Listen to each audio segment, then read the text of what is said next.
Baiklah adik-adik semuanya, yang saya hormati kakak-kakak koas, ada kakak Fatimah, kakak Feti yang cantik, juga kakak Erika yang cantik, serta adik-adik mahasiswa peserta mata kuliah budidaya tanaman obat dan rempah. Nah, pada siang hari ini kita akan melakukan asistensi praktikum yang akan dimulai minggu depan. Ya, nah, saya akan share screen terlebih dahulu.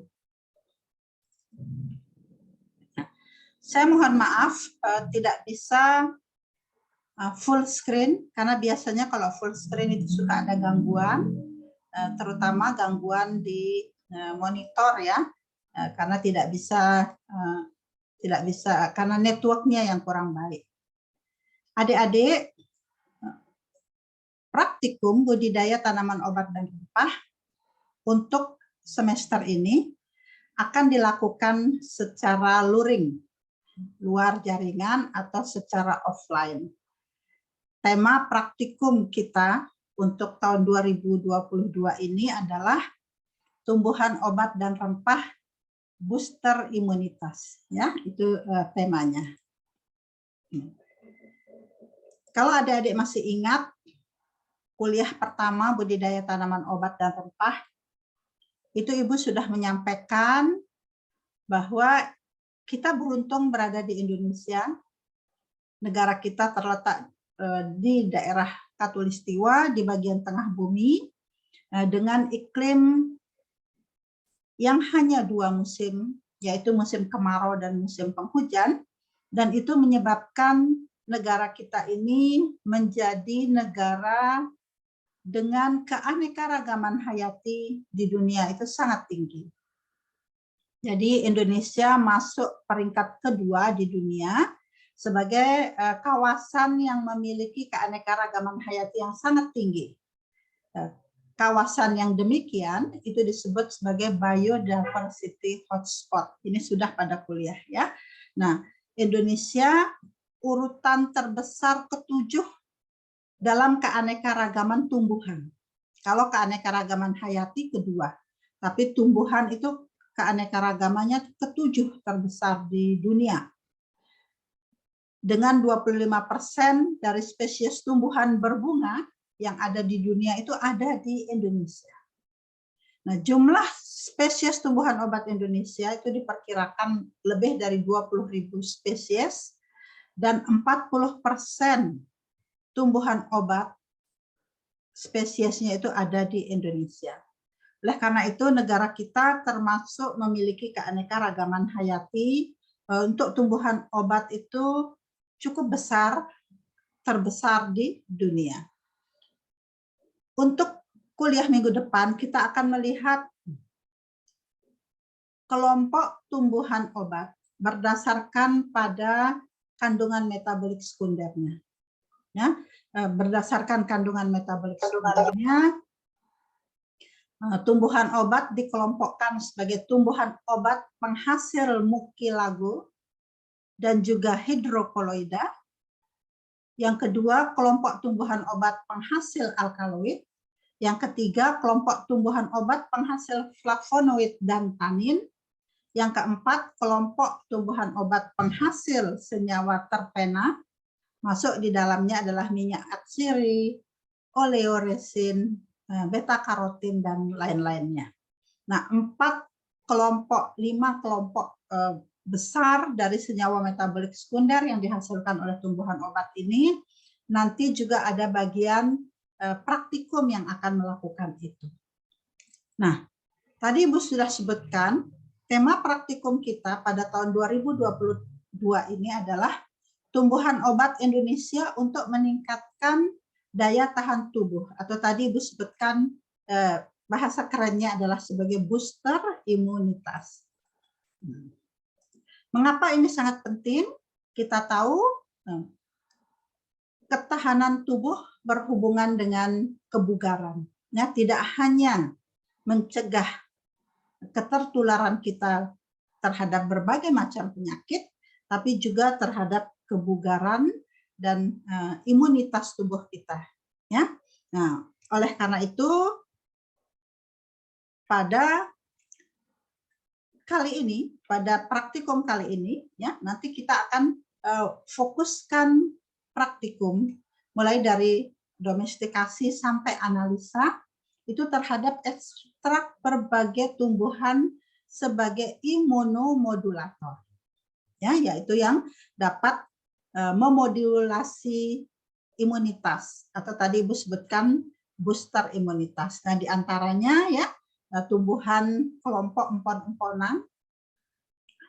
Kemarin kita sudah bicara, ini dari kelas Liliopsida, yaitu dari famili Zingiberaceae, yaitu berbagai jenis kelompok empon-emponan.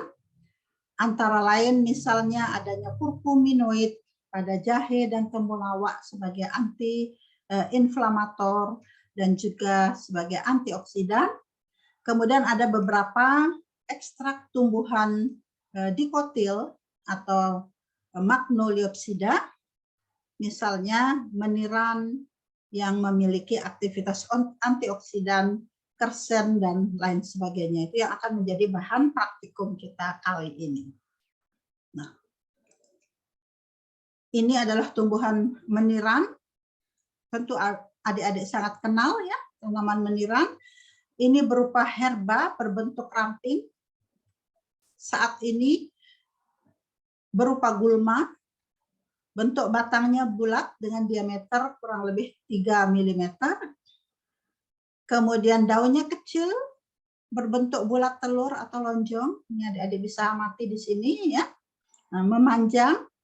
Ada beberapa spesies daripada meniran. Ada yang Japanicum, ada yang Genuinus. Ini berbeda pada ukuran helai daunnya.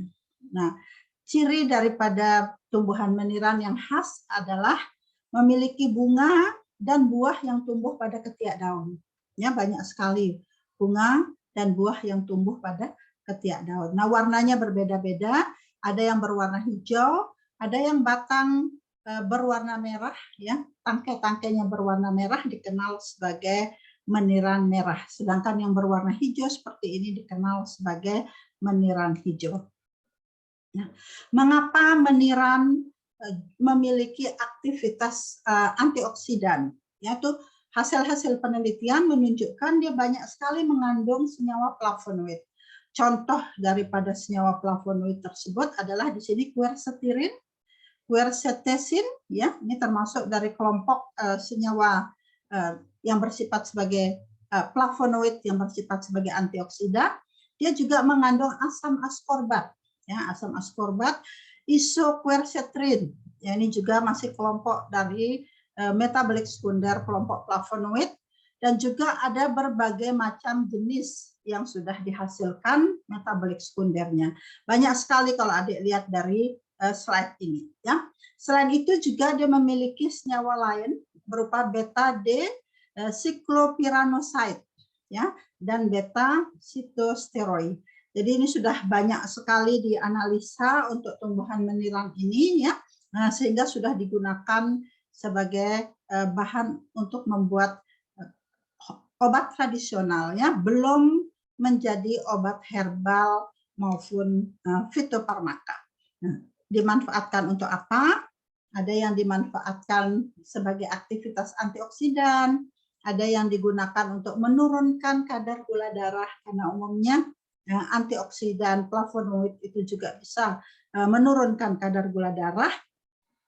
Ada yang digunakan juga untuk mengurangi rasa sakit, menurunkan kadar asam urat dan lain sebagainya. Ya, ini adik-adik bisa baca nanti di slide ini. Ya, saya akan berikan di akhir kuliah, nanti di akhir kegiatan asistensi, adik-adik bisa temukan.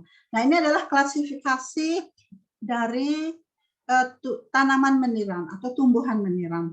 Kalau adik-adik ingin mencantumkan klasifikasi tumbuhan, baik itu nanti pada saat membuat laporan maupun saat adik-adik menulis pada skripsi, saya sarankan menggunakan database yang secara internasional itu diakui, ya, secara internasional itu memiliki validitas yang tinggi.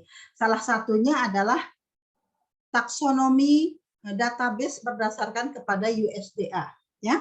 United States Department of Agriculture itu punya taksonomi. Adik-adik tinggal Google, ya. Di Google, adik-adik ketik di Google, klasifikasi meniran USDA.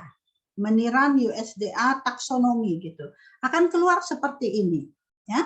Jadi di sini kita bisa lihat kingdomnya adalah Plantae, subkingdom. Nah, ini Trasiobinta, nih adik lihat ya, divisinya Magnoliophyta, yaitu tumbuhan berbunga. Dan dia masuk ke kelompok Magnoliopsida, ya, saya sudah sampaikan kemarin waktu kita kuliah.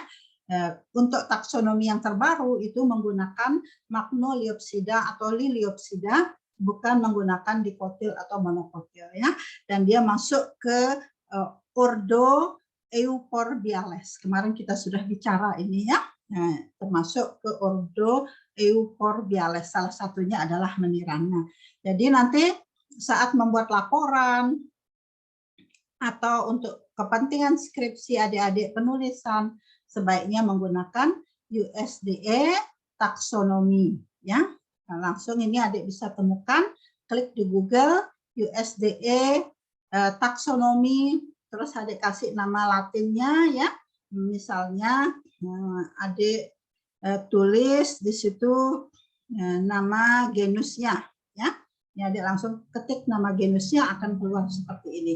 Nah, bisa juga langsung spesiesnya, karena banyak sekali ternyata spesies dari meniran ini.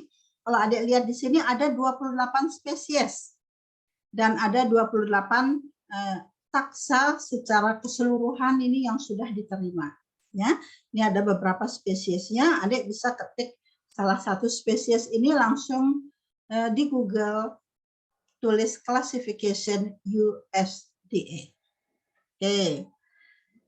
Nah, kembali kepada praktikum kita, akan ada 5 acara praktikum. Acara praktikum yang pertama, domestikasi tumbuhan obat Indonesia yang dapat meningkatkan daya tahan tubuh. Yang kedua, pengaruh media terhadap pertumbuhan rimpang jahe merah. Yang ketiga, analisa kandungan metabolik sekunder dan kadar flavonoid pada ekstrak tumbuhan obat, khususnya ekstrak tumbuhan obat yang dapat meningkatkan daya tahan tubuh.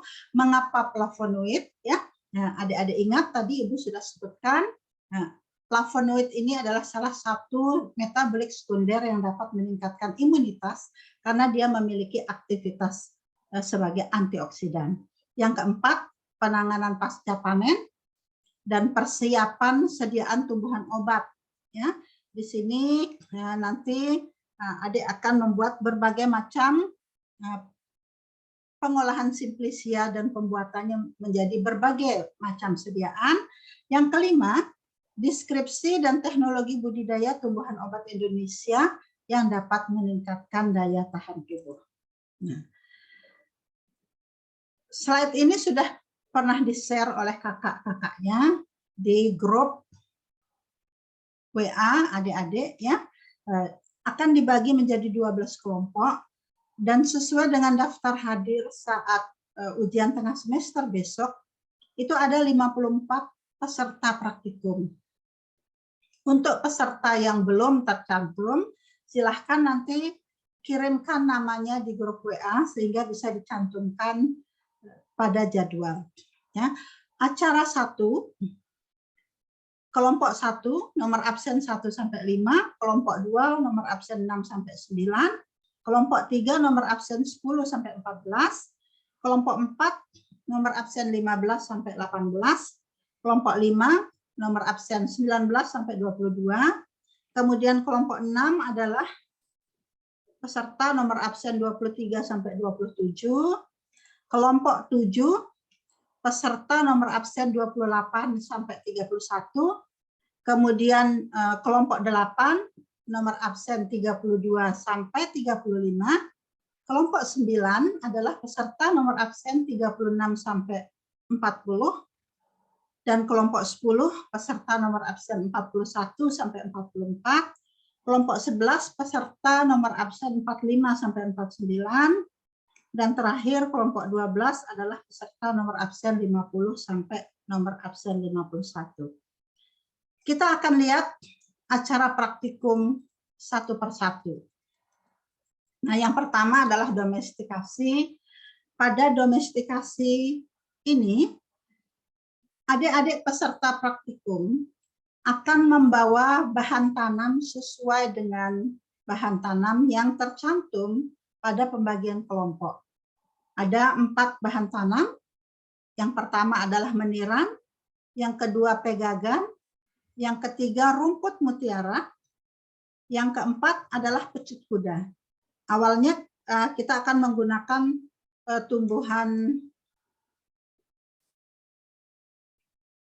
kumis kucing ya, tapi setelah saya telaah kita gunakan pecut kuda, tidak menggunakan kumis kucing. Jadi ini keempat tanaman tadi ya, meniran boleh meniran hijau atau meniran merah.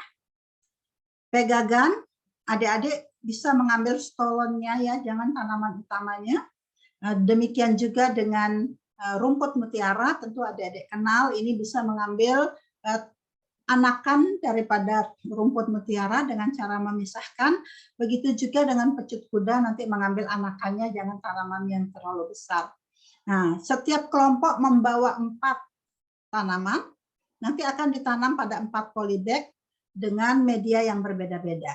Ada yang menanamnya pada media yang berisi tanah saja, ada yang menanamnya pada media yang berisi tanah plus pupuk kandang, ada kelompok yang menanamnya pada media tanah, pupuk kandang, dan sekam.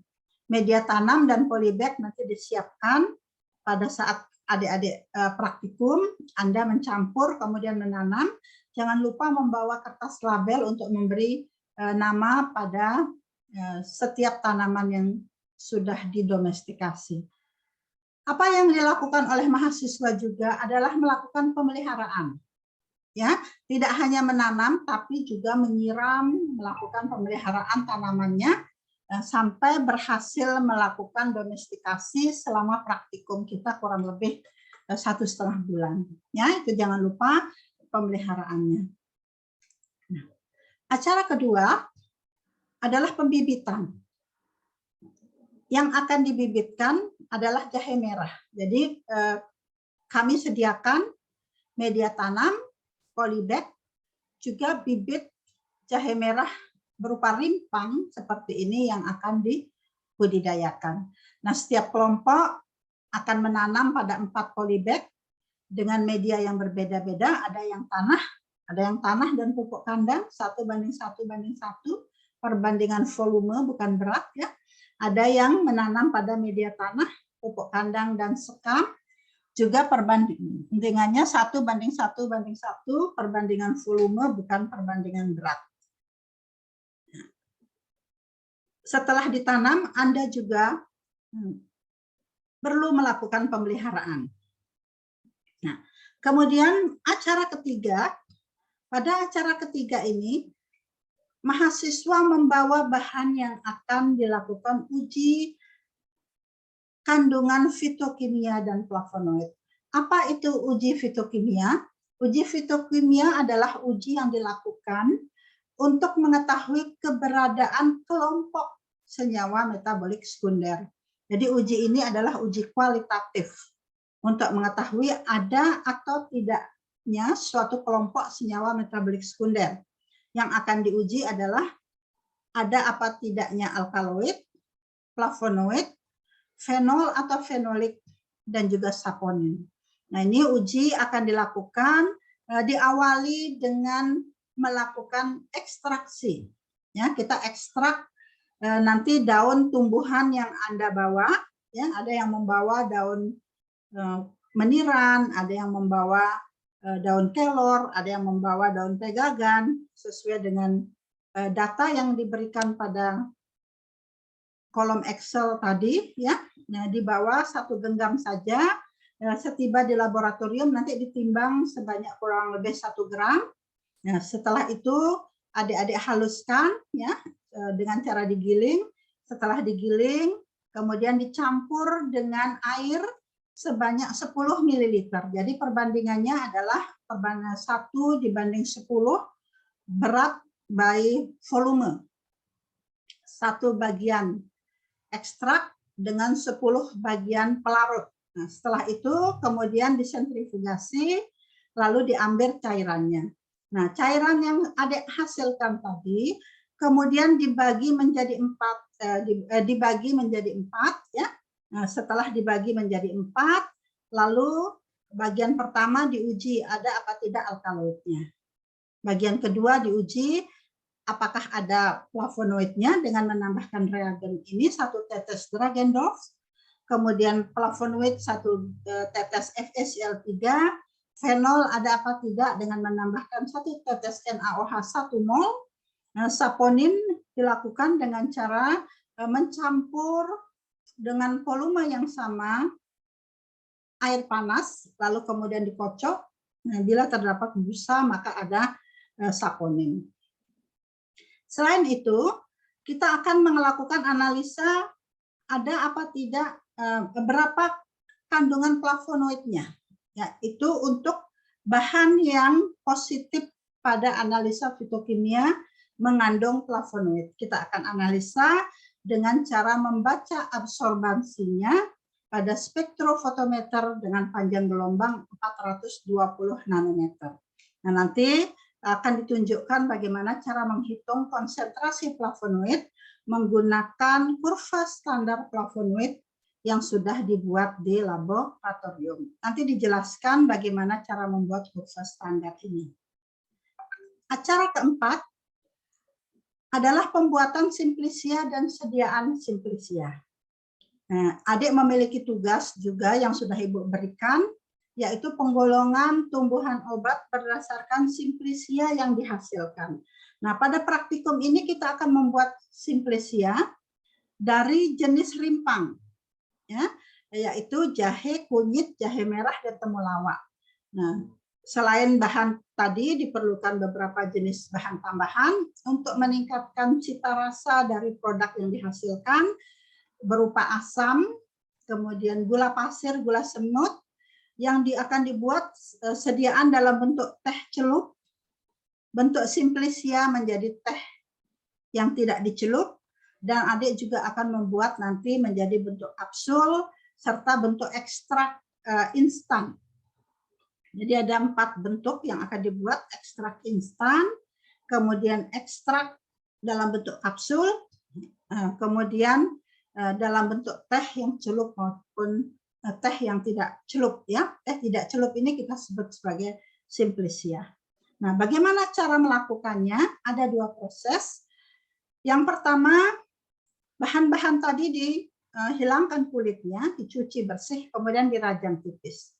Lalu dikeringkan dengan cara di oven. Ini biasanya membutuhkan waktu sekitar 2-3 hari untuk pengovenan sampai beratnya konstan. Ini akan dilakukan oleh asistensi praktikum, sehingga nanti untuk cara pembuatan pertama ini itu akan disediakan bahan-bahan yang sudah kering. Nah, pada saat praktikum ini akan dihaluskan dengan cara di blender. Setelah di blender kemudian disaring untuk memperoleh hasil blender yang cukup halus, ya. Setelah itu dicampur dengan bahan tambahan, yaitu tadi adalah gula halus misalnya, atau menggunakan gula semut. Ada juga yang dicampur dengan dengan asam, ya. Baru setelah itu dicampur lagi di dalam blender supaya dia menjadi rata. Nah, setelah rata baru dikemas. Tadi dikemas sebagai teh celup atau dikemas dalam bentuk kapsul. Nah, proses yang kedua adalah ini akan kita lakukan di laboratorium, membentuk ekstrak instan. Nah, bedanya yang di sebelah kiri dengan yang di sebelah kanan. Yang di sebelah kiri saat dilarutkan ke dalam air dia tidak semuanya larut, ada ampasnya. Yang di sebelah kanan ini itu dia larut di dalam air karena dia berupa ekstrak instan. Caranya adalah bahan tersebut dirajang halus. Setelah dirajang halus kemudian akan di blender. Setelah itu disaring, lalu diendapkan, ya, kurang lebih selama 30 menit atau bisa 1 malam. Nanti akan dibawa yang sudah diendapkan, kemudian adik-adik membuat sampai proses pengendapan, tapi tahap selanjutnya adalah dari bahan yang sudah diendapkan yang dibawa untuk kegiatan praktikum, lalu dicampur dengan bahan lain, dengan perbandingan tertentu, bahan dengan gula merah atau gula pasir, dengan perbandingan tertentu, begitu juga dengan asam. Nah, setelah itu dimasak dengan api kecil sambil diaduk sampai mengental. Setelah mengental, apinya dimatikan, lalu terus diaduk sampai kita memperoleh ekstrak dalam bentuk instan. Ya, ini yang akan kita lakukan di laboratorium. Lalu adik-adik kemas dalam bentuk ekstrak, ya, tidak lagi dimasukkan ke dalam kapsul. Yang dimasukkan ke dalam kapsul adalah yang dibuat dengan cara yang pertama. Nah, sedangkan acara kelima, praktikumnya adalah deskripsi dan budidaya tumbuhan obat sebagai booster imunitas. Apa yang akan dilakukan untuk ini? Akan dibagi kelompok dan setiap kelompok itu akan membuat leaflet, ya, membuat leaflet yang berisi deskripsi tanaman. Kemudian yang kedua, kandungan metabolik sekunder dari tanaman. Yang ketiga adalah teknologi budidayanya. Yang terpenting juga nanti akan ada presentasi, ya, luaran daripada praktikum adik, bukan berupa laporan, ya, tapi akan ada presentasi.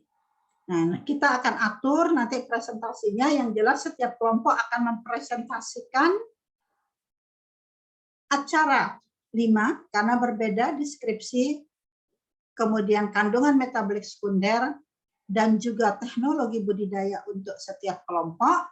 Sedangkan untuk acara 1 sampai 4 nanti akan dibagikan siapa kelompok mana yang akan mempresentasikan tentang hal apa. Ya, jadi ini kalau kita kembali lagi kepada slide ini, kelompok 1 minggu depan akan membawa tanaman meniran, kelompok 2 pegagan, kelompok 3 pecut kuda, kelompok 4 rumput mutiara.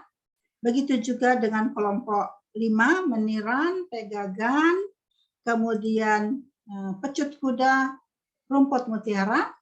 Kelompok 9 meniran, 10 pegagan, 11 kumis bukan kumis kucing tapi pecut kuda, kemudian 12 pegagan, masing-masing membawa 4 bahan tanam untuk dilakukan domestikasi dan pemeliharaan, ya.